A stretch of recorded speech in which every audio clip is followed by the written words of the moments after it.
బాబు ఇప్పుడు ఎందుకంటే సాధారణంగా ఇవాళ రాష్ట్ర ప్రభుత్వము ఈ అంశాన్ని ఏదైతుందో ఇటు సిట్ ద్వారా కానీ అటు సిబిసిఐడి ద్వారా కానీ విచారణ చేపించే అవకాశం ఉండే. సిట్ కానీ సిబిసిఐడి అనే రెండు కూడా రాష్ట్ర ప్రభుత్వ పరిధిలోని విచారణ సంస్థలు. ఈ రెండు కూడా సిట్ కానీ సిబిసిఐడి కానీ అంటే ఏదైతుందో రాష్ట్ర ప్రభుత్వం పారదర్శకకు ప్రతీకగా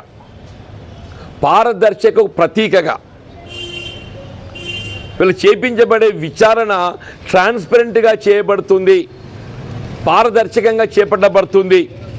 ఇందులో రాష్ట్ర ప్రభుత్వం యొక్క జోక్యం లేదు అని తెలియజెప్పబడే విధంగా అంశాన్ని సిబిఐకి అప్పగించింది. సిబిఐ ఇది కేంద్ర ప్రభుత్వ పరిధిలోని విచారణ సంస్థ. సిబిఐ ఏదైతుందో ఎట్లయితే సిట్ అండ్ సిబిసిఐడి రాష్ట్ర ప్రభుత్వ పరిధిలోని విచారణ సంస్థలో సిబిఐ ఏదైతున్నదో సెంట్రల్ బ్యూరో ఆఫ్ ఇన్వెస్టిగేషన్ ఇది కేంద్ర ప్రభుత్వ పరిధిలో విచారణ చేపట్టేటువంటి ఒక సంస్థ. అంటే రాష్ట్ర ప్రభుత్వము కాంగ్రెస్ పార్టీ ఇంత ట్రాన్స్పరెంట్గా ఉంది కదా అంటే ఏ విధమైన అపోహలకు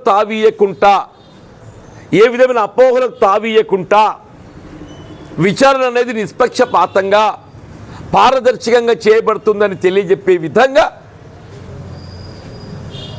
రాష్ట్ర ప్రభుత్వ పరిధిలో ఉన్నటువంటి ఒక అస్త్రాన్ని నిజంగానే రాష్ట్ర ప్రభుత్వం ఏదైనా కక్షపూరితంగానో రాజకీయంగానో నిర్ణయం తీసుకోవాలని చెప్పి భావించి ఉంటే ఏ సిట్టో సిబిసిఐడి వేస్తే అయిపోతుండే.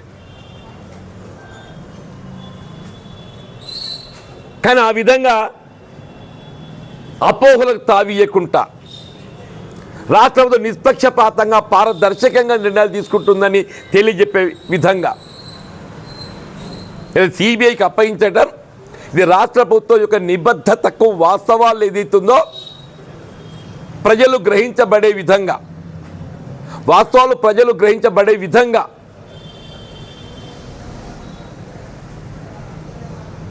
కేవలం ప్రకటనలకే పరిమితం కాకుండా చేతల ద్వారా దాన్ని నిరూపించబడే విధంగా సిబిఐకి అప్పగించి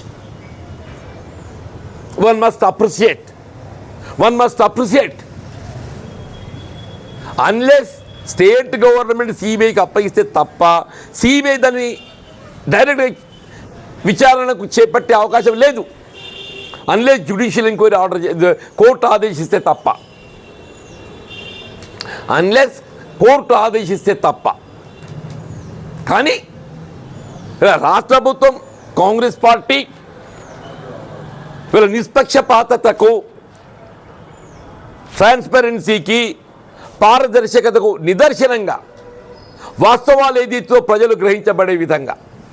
ఇక్కడ సమస్య ఏంటంటే దోషి ఎవరని తేలడమే కాదు, పట్టడానికి ఆనాడు 50% ఆంక్షలు విధింపజేసినటువంటి యొక్క బీఆర్ఎస్ ఎందుకో కూడా చెప్పాలిగా నేను. మీరు 18లో పంచాయతీరాజ్ యాక్ట్ అమలు చేసి 50%కి ఆంక్ష విధించింది కదా, కాబట్టి బీఆర్ఎస్ వీళ్ళ అమలుకు శాసనసభలో మీరు ఆమోదం తెలిపి కూడా కేంద్రంలో అధికారంలో ఉండి గవర్నర్ గారు దానికి ఆమోద ముద్ర వేయకుండా భారత రాష్ట్రపతి చేయబడి అక్కడ దాన్ని పెండింగ్ పెట్టడం ఇది భారతీయ జనతా పార్టీ.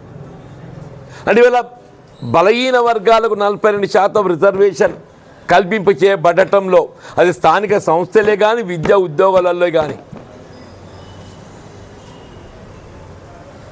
సమస్య సృష్టించబడటానికి బీఆర్ఎస్ బీజేపీ నైతిక బాధ్యత వహించాలి. ఇప్పటికైనా మీ 2-4 ధోరణి వీడి వీళ్ళ గవర్నర్ గారికి ఏదైతే నివేదించబడుతుంది వాళ్ళు సాయంత్రం నివేదిస్తారు. I feel today evening most probably వాళ్ళ కౌన్సిల్లో ఆమోదం పొందితే బహుశా వాళ్ళ సాయంత్రం గవర్నర్ గారు నివేదిస్తారు. ఆ తక్షణమే 42% ఆమోదింప చేయబడే విధంగా గవర్నర్ గారికి ఏదైతే ఉందో తగు నిర్ణయం తీసుకునే విధంగా మరి ఇది ఇప్పుడు గవర్నర్ గారు ఆమె ఎంత స్వతంత్ర వ్యవస్థ అయినప్పటికీ కేంద్ర హోంశాఖ పరిధిలో పనిచేస్తుంది. ఆ నిర్ణయం తీసుకోవాలి అని చెప్పని నైతిక బాధ్యత వహించాలి. ఇప్పటికైనా మీరు ఈ 2 నాలుగు ధోరణి వీడి ఈ 40% రిజర్వేషన్ అమలుకి ఏదైతుందో